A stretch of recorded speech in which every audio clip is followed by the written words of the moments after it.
அன்பார்ந்த எனதருமை யூடியூப் நேயர்களுக்கு வணக்கம். இதுவும் ஒரு முக்கியமான பதிவு தான். சனி தோஷமுடைய நட்சத்திரங்களில் அதிகமான துன்பங்களை அனுபவிக்கக்கூடிய மூணு நட்சத்திரம் சனி தோஷமுடைய நட்சத்திரம். புனர்பூசம், சுவாதி, அவிட்டம். இதுல எது கொடுமையான சங்கடங்களை கொடுக்கும் அப்படின்னா அவிட்டம் 1-2 பாதங்கள். நீங்க 2-3 பாதம் 4 பாதத்தை எடுத்துருங்க. ஏன்னா புதன் வீட்டில் இருக்கின்ற அந்த புனர்பூச நட்சத்திரம் எப்பயுமே சனியை சொன்ன கட்டுப்பாட்டுக்கு கொண்டு வந்துடுறவர். புதன் கட்டுப்பாட்டுக்கு கொண்டு வந்துடுவார். சனியை புதனை வச்சு கட்டுப்படுத்திடலாம். ஆனால் சனி வீட்டில் இருக்கின்ற ஒரு அவிட்ட நட்சத்திரம் 2-3-4 பாதம், மகரத்துல 2 பாதங்கள் இருக்கு, கும்பத்துல 2 பாதங்கள் இருக்கு. இவங்களுடைய வாழ்க்கை என்னதான் இருந்தாலும் 1-2 பாதங்கள் மட்டும்தான் கர்மம் அப்படின்னு அவன் சொல்லியிருக்கான்னா, அவன் சொன்ன மாதிரி கிராமத்துல சொல்லுவாங்க, கழுதை ஓடுகின்ற சாணத்தில் முன்விட்டை என்ன பின்விட்டை என்னதான் கழுதச்சாணி தான்டாம் படிப்பான். இது கிராமத்துடைய ஒரு சொலவடை அப்படின்னு சொல்லக்கூடிய பழமொழி. அவிட்டம் 1-2-3-4 பாதத்தில் யார் பிறந்திருந்தாலும் சட்டம் செருப்படி உதிருதி. என்ன சார், அவிட்டம் தவிட்டு பானை எல்லாம் தங்கமாகும் அப்படின்னு சொல்றாங்களே, அதெல்லாம் உண்மைதான். தவிட்டு பானையில உன்னை சார்ந்த மனைவி, மக்கள், குழந்தைகள் எல்லாமே ஒரு நல்ல யோகத்துக்கு போயிடுவாங்க. ஏன்னா இவர் தானே அடி வாங்க போறாரு. இவர் அடி வாங்கிறதுனால குழந்தைகளை அவன் கை வைக்க மாட்டான், பொண்டாட்டியை கை வைக்க மாட்டான். ஏன்னா வளர்ச்சி தொழில் சார்ந்த விஷயத்தில் வளர்ச்சியை கொடுத்து அள்ளி கொடுத்துருவான். ஏன்னா யார் ஒருவர் சுக்கிரதோஷத்துல போய் பிறந்துட்டாங்கன்னு வைங்களேன், ஒருத்தர் சுக்கிரதோஷத்துல போய் பிறந்துட்டாங்க, ஆனால் அவர்களுடைய குழந்தைகள் கல்யாண வாழ்க்கையில் சூப்பரா இருப்பான். இது ஏன் இப்படி சொல்றீங்க சார்? கண்டிப்பாக இப்ப நான் சனிதோஷத்துல போய் பிறந்தேன். உண்மையாவே இந்த 27 வருஷம் ஜோதிட அனுபவத்துல நான் உத்தியோகம் பார்க்கும்போது எவ்வளவு கஷ்டப்பட்டேன், நல்லா கஷ்டப்பட்டேன். என்னை போட்டு வாட்டி எடுப்பானுங்க. அப்படியே அசராம நின்று வந்தேன், அதுல ஜெயிச்சு வந்தேன். அதற்கடுத்து ஜோதிடத்துறைக்கு வந்த பிறகு எத்தனை கிளையண்ட் என்னை ஏமாத்திருக்காங்க தெரியுமா? அந்த சனிதோஷம். ஆமா, சனிதோஷம். ஏன்னா நம்ம ஒன்று எதிர்பார்த்திருப்போம், இல்லைன்றான், போயிடுவான். நிறைய நம்மகிட்ட அறிவுரைகளை சூப்பரா கேட்பான், பணிவான குருவே குருவேன்ட்டு. ஆனா குருவுக்கு நல்லா ஆப்பச்சொருவிட்டு போயிடுவாங்க. இதெல்லாம் நிறைய பார்த்துருக்கு. ஆனால் எந்த ஒரு மனிதன் எந்த தோஷத்தில் பிறந்திருக்கிறானோ அவனுடைய சந்ததிகள் அந்த தோஷத்துக்கு எதிரான சக்தியில் சூப்பரான நிலைமையில் இருப்பார்கள் என்பது என்னுடைய நட்சத்திரத்தை வைத்து நான் சொல்கிறேன். ஏன்னா நான் சாதாரணமாக அவிட்ட நட்சத்திரத்தில் போய் பிறந்து தகப்பனை இளம் வயதில் இருந்து சிறு உத்தியோகத்துக்கு போய் அரசாங்க உத்தியோகத்துக்கு போய் அதுல ஒரு 28 வருஷம் பண்ணி அதுல அடி நொங்கெடுத்து நல்ல அதெல்லாம் அனுபவங்கள், பயங்கரமான அனுபவங்கள்லாம் உண்டு, மதிக்க மாட்டான். அந்த அளவுக்கு இருந்து அதுல இருந்து வெளியே இந்த துறைக்குள்ள இந்த துறைக்குள்ளும் இன்று வரை என்ன சொல்றானா, அந்த சனிக்குண்டான வேலை அது செஞ்சுட்டே தான் இருப்பார். அப்ப இந்த ஒரு பிளட் கான்சன்ட்ரேஷன் இந்த மாதிரி நம்ம உடம்பில் ஓடிக்கொண்டிருக்கிற காரணத்தினால் நான் நினைச்சது பூரா ஒண்ணுதான், ஐயா என் பிள்ளைகளை மட்டும் தயவு செய்து இந்த தோஷத்துல மாட்டி விட்டுறாரு. ஆனால் அவன் மாட்டி விட மாட்டேன்ட்டான். உன்னைத்தான் நாங்க வதம் பண்ணுவதற்கு உன்னுடைய கர்மா, ஆனா உன்னுடைய குழந்தைகளை டச் பண்ண மாட்டோம். எங்க வீட்டம்மா 40 வருஷம் சர்வீஸ் பண்ணி சார் ரிட்டையர்ட் ஆனாங்க. ஆமா, அப்ப சனி கை வைக்கல. மூத்த குழந்தை 23 வயசுல வேலைக்கு போச்சு, 2வது குழந்தையும் வேலைக்கு போயிருச்சு. நான் உங்ககிட்ட ஒரு சந்தர்ப்ப சூழ்நிலையால் சில விஷயங்களை சொல்ல முடியாம இருந்தேன். 2வது குழந்தை என்ன சொன்னா, பாண்டிச்சேரி ஜிப்மர் மருத்துவமனையில் வந்து 2/12/2025 வந்து என்ன சொன்னா அனசீசியா டாக்டராக அரசாங்கத்தில் ஜாயின் பண்ண போகிறது. ஒரு ஒரு கான்ஃபர் பண்ணாங்க. கான்ஃபர் பண்ணதில் வந்து போக சொன்னோம்னா இன்டர்வியூ வச்சாங்க. செலக்டட். ஏன்னா இந்த சந்தோஷத்தை இன்னைக்கு தான் சந்தோஷமா சொல்லக்கூடிய ஒரு மனநிலை வந்துச்சு. அப்ப இப்ப 3 பேருமே வந்து என்ன சொன்னா பச்சை மைட்டு கையெழுத்து போடுற அளவுக்கு ஒரு உத்தியோகம் பார்க்காங்க. ஆனால் தகப்பனார் வந்து என்ன சொல்றாரு, இன்னும் நொங்கு குத்து வாங்கிட்டு தான் இருக்காரு. அதனாலதான் வந்து என்ன சொன்னா கர்ம நட்சத்திரங்கள் என்ன 14 சொல்லிவிட்டான். ஆனால் வந்து ஒவ்வொரு விஷயத்திலும் இதில் எது அதிகமான வந்து தொந்தரவுகளை சந்திக்கும் என்று சொல்லக்கூடிய விவரங்கள் இன்னும் யாருக்கும் தெரியாம தான் இருக்குது. எல்லாத்துக்கும் ஒரே விஷயம், இன்னும் வந்து டிஎன்ஏ அஸ்ட்ராலஜில நிறைய விஷயங்கள் இருக்குது. ஏன்னா வந்து என்ன சொல்றான்னா உருட்டி எடுத்து என்ன சொன்னான்னா அறகுறையா தெரிஞ்சுட்டு என்ன சொன்னா மக்களை படி துன்பப்படுத்திடுறாங்க. நம்ம ஈஸியா சால்வ் பண்ணுவதற்கு உண்டான வழியெல்லாம் இருக்கு. ஆனால் எந்த கர்மத்தில் போய் பிறந்தீர்களோ அந்த கர்மத்தை 75% தான் உங்களால சரி பண்ண முடியும். அந்த வதம் இருக்கத்தான் செய்கிறது. ஆனால் அதற்கு தீர்வு இருக்கிறது என்று சொல்லிவிட்டான். தீர்வு இருக்கிறது என்று சொன்னால் நாம் சரி பண்ண விட்டோம் என்று சொன்னால் நம்ம சந்ததிகளை வச்சிருக்கோம். என்ன பண்ணலாம்? நாம முதிர்ந்த நிலைக்கு வந்துட்டோம். நம்ம குழந்தைகள் நல்லா இருக்குன்னா இப்படியே நான் இருந்துட்டு போறேன், என்ன ஆயிருப்போகுது? ஆனால் நான் வந்து தீர்வு பண்ணிவிட்டேன் என்று சொன்னால் அந்த சனி தோஷம் வந்து என்னுடைய ஆயுள் காலத்தில் என்னுடைய மனைவியை பாதித்து விட்டது என்று சொன்னால் வேலை மட்டும்தான் முக்கியமா? கஞ்சி ஊத்துறதுக்கு ஆள் வேணும் இல்லையா? சரி, குழந்தைகளுக்கு வந்து என்ன சொன்னா நல்ல குழந்தைகள் பிறக்கும் இல்லையா? ஊனம் இல்லாத ஊன் இல்லாத குழந்தைகளா பிறக்கணும் இல்லையா? இத்தனை விஷயங்கள் இருக்குன்னா அதனால்தான் நான் இந்த 8 விதமான கர்ம பதிவுகளுக்கும் தீர்வு எனக்கு தெரிந்திருந்தாலும் நான் சொல்லாததுக்கு காரணம் என்னுடைய கர்மம் என்னவோ அதை நான் அனுபவித்துக் கொள்கிறேன். அதை நான் சரி பண்ணிவிட்டால் அதோடைய நெகட்டிவ் வந்து மனைவியை பாதிக்கும், குழந்தையை பாதிக்குங்கிறதுனாலதான் நான் சொல்லலை. இதுதான் இன்னைக்கு உண்மையான என்னுடைய மனோநிலையில் ஆத்மார்த்தமாக நான் சொல்லக்கூடியதற்கு காரணம். என்ன காரணம்னா எங்க போகும்? ஒரு வீட்டுக்குள்ள இருக்கிற கர்மாவை நமக்கு சரி பண்ணுவதற்கு அவன் வழி சொல்லிட்டான். 8 விதமான கர்மாக்களை தீர்ப்பதற்கு சூரியனுடைய தோஷத்தை போக்குறதுக்கு வந்து என்ன வழின்னு தெரியாமலா இருக்குது. அது யாருக்கும் தெரியாது. ஆனால் அவன் சொல்லிட்டான் ஐயா. ஆனால் நீ உயிருடன் இருக்கிற வரைக்கும் வந்து எந்த நட்சத்திரத்துக்கு நீ அர்ச்சனை பண்ணுவ? அந்த நட்சத்திரத்துக்கு தான் அர்ச்சனை பண்ணுவேன். அதோடைய நெகட்டிவை யார் அனுப்பிப்பது? நீ சுத்தம் பண்ணி விட்டால் அந்த சுத்தமான குப்பை எங்கே போகும்? உன்னுடைய சந்ததிகளை தான் போய் பிடிக்கும். அதனாலதான் அதற்கு முழுமையான தீர்வு இன்னும் சொல்லாமல் வைத்திருக்கிறேன். இருக்குது. நானே எனக்கு வந்து என்ன சொன்னா என்னுடைய சனி தோஷமுடைய நட்சத்திரத்துக்கு இன்னும் நான் வந்து அதற்கு தீர்வு எனக்கு தெரியும், நான் பண்ணல. ஏன்னா நான் சனி தோஷத்துக்கு எல்லாம் சரி பண்ண பிறகு எனக்கு கஞ்சி ஊத்துறதுக்கு ஆள் வேணும், குழந்தைகள் நல்லா இருக்கணும்ல. அதனாலதான் செய்யலை. அதனாலதான் இன்னும் வந்து இந்த உலகம் விதியின் பிடியில தான் இருக்கணும் அப்படிங்கிறத சாஸ்திரம் சொல்லியிருக்கேன். பண்ணிட்டேன்னா அது ரைட்டு, நீ நல்லா இருப்ப. ஆனால் அடுத்த சந்ததி நீ அதை கண்ணால அங்க பார்ப்ப. இவ்வளவுதான். பிள்ளைகள் வேலை இல்லாமல் கஷ்டப்படுவது நமக்கு சந்தோஷமா? நம்ம வந்து என்ன சொல்றாங்க, டெய்லி கொண்டு போறோம், அது வேறு விஷயம். ஆனால் நம்மளுடைய அது கொடுக்கும் போது எப்படி கொடுக்குங்கிறது நமக்கு தெரியும். அதனால இந்த அவிட்ட நட்சத்திரம் தான் சனி தோஷத்திலேயே கொடுமையான தோஷத்தை அனுபவிக்கிறது.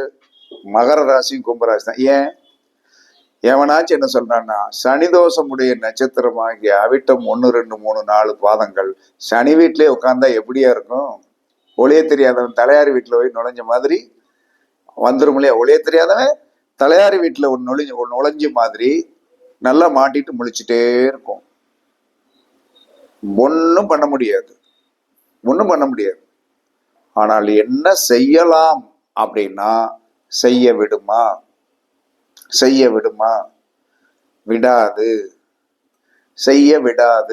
நானும் பரிச்சித்து பார்த்திருக்கேன். என்னதான் செய்ய விடுமானா செய்ய விடாது. அவன் என்ன சொல்றான்னா காலபைரவரை வழிபாடு பண்ணணும். காலபைரவரை எப்ப வழிபாடு பண்ணணும்னு சொல்றான் தெரியுமா?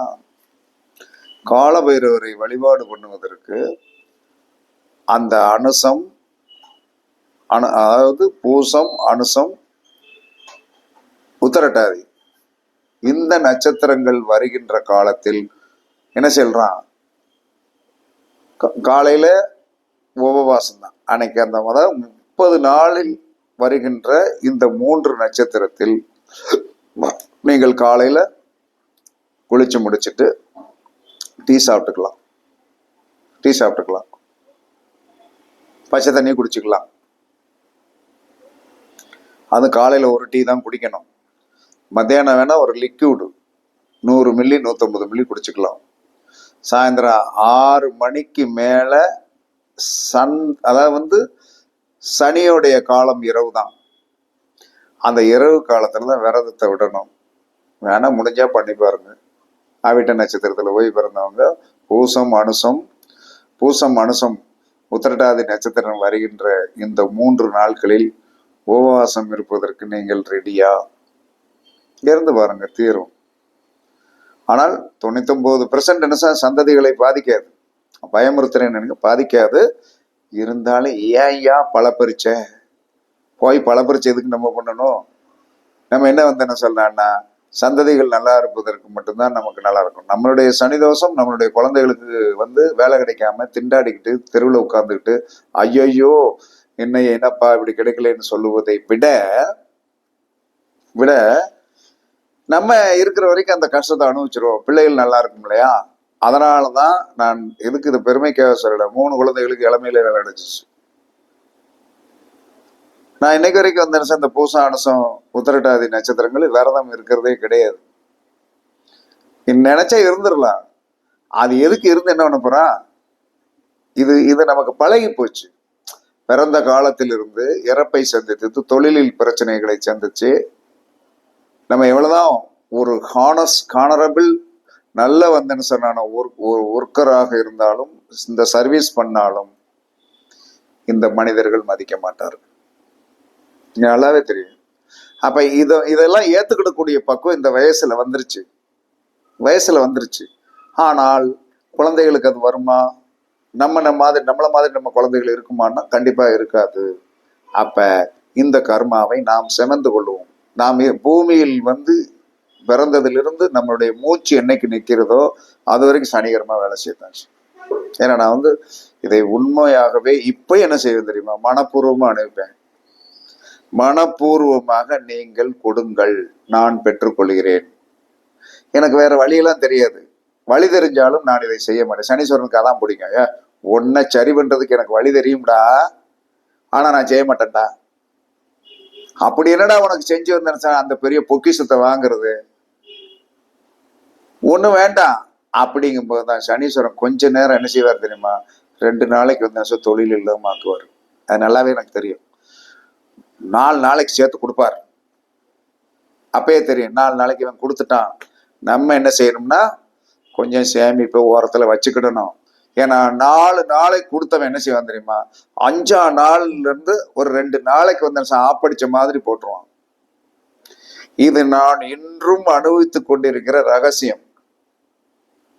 அப்படி இருந்தாலும் என்ன சொன்னா, வீடியோ போடாம இருக்க மாட்டேன், செய்ய வேண்டிய செலவுகளை செய்யாம இருக்க மாட்டேன், கொடுக்க வேண்டிய தர்மத்தை செய்யாம இருக்க மாட்டேன், எல்லாமே செஞ்சுட்டு தான் வருவேன். என்ன காரணம்னா சனீஸ்வரனுக்கு அதான பிடிக்கும். நான் இவ்வளவு தடுத்தும் நீ இந்த வேலைகள் எல்லாம் செய்கிறாயே அப்படின்ட்டு. அந்த நேரம் தான் என்ன சொன்னான்னா, நான் காலையில கொஞ்சம் வீட்டுக்கு சாப்பாடு வாங்கிட்டு போவேன். சாப்பாடு இந்த குழந்தைகளுக்காக, மூத்த பிள்ளை வீட்டுக்காக வாங்கிட்டு போவேன். அதை கூட ஒருத்தர் கை நீட்டி கேட்பான், சார். அதுல இருக்கிற ஒரு பார்சல் எடுத்து கொடுப்பேன், சாப்பிட்டு போ. 3 பார்சல் வாங்கிட்டு போறதுல 2 சாப்பிட்டுக்கிடுவாங்க. அவங்க எப்படியும் காலையில ரெடி பண்ணியிருப்பாங்க. அப்ப அந்த மாதிரி கொடூரத்தை பண்ணுவோம். அதுவும் வயதான ஒரு ஐயா, கொடுங்க ஐயா, சாப்பிடலையா அப்படின்னு சொல்லும்போது என்ன செய்வீங்க? ஒன்றும் செய்ய முடியாது. சரி, அந்த 3 பார்சல்ல 3 விதமான உணவு இருக்கும். அவர்களுக்கு எது கொஞ்சம் பிடிக்காத உணவாக, ஒரு பிடிக்காத உணவு இருக்குதான் செய்யும், அது கொடுக்கறது. இதுகளுக்கு அது சந்தோஷம். அப்படித்தான் கிரகத்தை என்ன சொன்னான்னா, நீங்கள் வீழ்த்த கற்றுக்கொள்ள வேண்டுமே தவிர, எனக்கு ஒரு சுக்கிரனுடைய தோஷத்தில் போய் ஒரு பெண் பிறந்து விட்டாள் என்று சொன்னால் அவள் வாழ்க்கையில், கல்யாண வாழ்க்கையில் அவதிப்படுவாள். ஆனால் தான் பெற்ற குழந்தைகளுடைய கல்யாணத்தை பார்த்து ஜாம் ஜாம் ஜாம் என்று நடத்தி அப்படியே பூலாங்கிதான் அடைவான். உனக்கு இல்லாதது உன் பிள்ளைக்கு கிடைக்கும், உனக்கு இல்லாத உன் பிள்ளைக்கு கிடைக்கும். இதுதான் சரித்திரம். இந்த சரித்திரத்தை எவனாலும் மாற்ற முடியாது. அப்ப யார் என்ன தோஷத்துல பிறந்திருக்கு, இந்த தோஷத்துல பிறந்திருக்குமேன்னு அழுகாதீங்க, கஷ்டப்படாதீங்க, சந்தோஷப்படுங்க. ஏன்னா உங்க குழந்தைகளுக்கு அந்த தோஷம் வராது, உறுதியாக வராது. நீங்கள் அந்த மாதிரி ஒரு இழிநிலைக்கு அந்த கிரகம், அந்த என்னைக்குமே கிரகங்கள் மனிதாபிமானம் உடையது, தெய்வ பலம் உடையது. என்ன செய்யணும்னா, நான் இதுதான் உன்னுடைய வாழ்க்கையில் நடத்த வந்தவன், நடத்தி விட்டேன், ஆனால் உன்னுடைய பிள்ளைகளுக்கு அந்த கர்மாவை வந்து சேர்க்க மாட்டேன் அப்படின்னு ரொம்ப பெர்ஃபெக்டா இருக்கும், சூப்பரா இருக்கும். நீங்கள் நான் இதை ஏன் தனிப்பட்ட வீடியோவை கூட இதை நீங்க எடுத்துக்கலாம். தொழிலில் எவ்வளவு கஷ்டப்பட்டேனோ, வேலையில் அரசாங்க வேலையிலையும் கஷ்டப்பட்டேன், ஜோதிடம் பார்க்கறதுலையும் கஷ்டப்பட்டேன்னா மக்கள் வந்து நம்ம என்னதான் வீடியோ போட்டாலும் 4 பேர் வரணும்ல, வந்து என் ஓரத்துல வந்து உட்காரணுங்க. ஒருத்தன் வெளியிடத்துல இருந்து வந்துட்டானா 2 மணி நேரம் அவன் வந்து என்ன சொன்னான், பார்த்து பேசி நீட் பண்ணிட்டு கடைசியில் என்ன செய்வான் தெரியுமா, ஜாதகத்துக்கு உண்டான காசை கொடுத்துட்டு வீட்டுல போய் சார் என் பொண்டாட்டிட்ட கேட்கங்க. இல்ல அங்க இருந்து வந்து பொண்டாட்டிட்ட கேட்டாடா இங்க வந்த, இல்ல எங்க அப்பத்தாட்ட கேட்கணுங்க, எங்க தாத்தாட்ட கேட்கணுங்க. கேட்டுட்டு அப்படியே வாரான், இங்க தேய்ச்சிட்டு என்ன சொல்றான்னா நெகட்டிவ் புறம் விட்டுட்டு போயிடுறான். போயிட்டு என்ன சொல்றான்னா அதுக்கு அடுத்து என்ன சொல்றான்னா தண்ணியில ஓட்ட கல்லு கணக்கா கிடப்பான். அதற்காகத்தான் ஆன்லைன்ல மட்டும்தான் இப்ப ஜாதகம். அலுவலகம் எதுக்குன்னா நல்லா வீடியோல பேசுறது, நைட் பண்றது, கொஞ்ச நேரம் வந்து இங்கனே உட்காந்து ஜாதகம் சொல்றது, எமர்ஜென்சி அப்படிங்கிறதுக்காக தான் இப்ப அலுவலகம் வச்சிருக்கேன். ஒன்லி ஆன்லைன் தான். நிறைய பேர் வந்து ரொம்ப கோவம், விட மாட்டேங்கிங்களே, வர விட மாட்டேங்களே, நாங்க வந்து பார்த்துட்டு போறோம். ஆமா நீ பார்த்த 5000 ரூபாய் செலவழிச்சினாலும் பஸ்ஸுக்கு வருவானா, கார்ல வந்துருவானா? ஆனால் துட்டு மட்டும் என்ன சொல்றான்னா, நம்ம சொல்லுகின்ற விஷயத்த அவன் கேட்க மாட்டான். இதான் நாங்க சனி சொல்றதை எவனாச்சும் கேட்பானா? இந்த மாதிரி தான் இருக்கும். அதனால இதற்கு தீர்வு, பூசம் அனுசம் உத்திரட்டாதி நட்சத்திரங்கள் ஓடிக்கொண்டிருக்கும் போது உபவாசம் இருந்து காலபைரவரை வழிபாடு பண்ணுங்கள். தொழில் பிச்சுக்கிட்டு ஓடும். பிரச்சனைகள் வந்து விடுமானா நீங்கள் என்ன செஞ்சிடணும், உங்களுடைய தொழில் ஓட்டத்தில் வந்து 10% வந்து என்ன சொன்னா, மாதத்தில் எவ்வளவு வருமானம் வருகிறது என்று பாருங்கள், உங்களுடைய செலவு எவ்வளவு என்பதை கழித்துக் கொள்ளுங்கள், உங்களுடைய சம்பளம் எவ்வளவு நிக்குதுன்னு ஒண்ணு பாருங்க. அதுல 10% என்ன சொன்னா அன்னதானத்துக்கு எழுதி விடுங்கள். உங்களுடைய குடும்பத்தாரை பாதிக்க. ஏன்னா நான் அதான் செஞ்சிட்டு இருக்கேன். அப்ப நீங்கள் சனி தோஷத்திலே கர்ம நட்சத்திரம் அவிட்டம் 1, 2 நீங்க 3 நாளை எடுத்துக்கலாம். இவர்கள் தான் அதிகமான கஷ்டத்தை படுவார்கள். இந்த கஷ்டத்தை படுகின்ற நபர்கள் வந்து என்ன சொல்லலாம்னா, ஊனமானவர்களுக்கு சனிக்கிழமை உதவி செய்யலாம். ரொம்ப இதுன்னா சனிக்கிழமை நீங்க விரதம் இருக்கலாம். விரதம் இருந்து 4 மணிக்கு மேல வந்து சாப்பாடு சாப்பிடலாம். அதற்கடுத்து என்ன சொன்னாங்கன்னா எள்ளு தானம் பண்ணி, சனிக்கிழமை ஒரு 1/4 கிலோ எள்ளு தானம் பண்ணுங்க. தானம் பண்ணீங்கன்னா கண்டிப்பாக இந்த தோஷத்திலிருந்து விடுபடலாம். இதற்கு ஒரே ஒரு தேர்வு, பூசம் அனுசம் உத்திரட்டாதி நட்சத்திரங்களில் நீங்கள் கண்டிப்பாக விரதம் இருந்து காலபைரவர் மட்டும் வழிபாடு பண்ணுங்க. சனீஸ்வரனே அன்னைக்கு போய் வழிபாடு பண்ணுங்க. ஒரு சேர 2 பேருக்கு விளக்கு போடுங்க. கண்டிப்பாக உங்களுடைய பிரச்சனைக்கு தீர்வு கண்டிப்பாக கிடைக்கும் என்று கூறி, ஏதாவது நான் குடும்ப விஷயங்களை பேசினது வந்து அது ஒரு சாதாரண வந்து மேட்டரா எடுத்துக்கணுங்க. எல்லாருமே என்ன சொன்னா, யாரும் பெருமை பேசுவதற்கு ஜோதிடத்தில் சிறுமையை கொண்டாந்து விட்டுரும். இருந்தாலும் உண்மையான விளக்கங்களை, தனக்கு நடந்த விளக்கங்களை ஒருத்தன் சுய பரிசோதனை பண்ணி சொல்லுவதை யாரும் சொல்ல மாட்டாங்க. பெரிய மீசை தடையை விட்டுட்டு நான் இப்படியாக்குவேன், நான்லாம் அப்படியெல்லாம் சொல்ல மாட்டேன். ஃபேக்டை பேசணும், அதுதான் ஜோதிடம். அதனால் எல்லோரும் நல்லா இருக்க வாழ்த்துக்கள் கூறி, சனியால் ஏற்படக்கூடிய பிரச்சனையை தீர்ப்பதற்கு நீங்கள் கண்டிப்பாக வந்து என்ன சொல்லலாம்னா வந்து என்ன செய்யணும், பூசம் மனசம் உத்திரட்டாதி நட்சத்திரம் வருகின்ற நாட்களில் காலபைரவர் வழிபாடு, விரதம் வந்து காலபைரவர் வழிபாடு பண்ணுங்க. கண்டிப்பாக சனி தோஷம் உங்களுக்கு விலகி உங்களுடைய சந்ததிகளும் நீங்களும் நன்றாக இருக்க அருள் புரிவார் என்னப்பன் சனீஸ்வர பகவான் என்று கூறி உங்களிடமிருந்து விடைபெறுவது சிபிபாறை ஜோதிடர் சாதிராகவன் ஜெயபாலாஜி. சுகமே சொல்க, வாழ்க வளமுடன், வணக்கம்.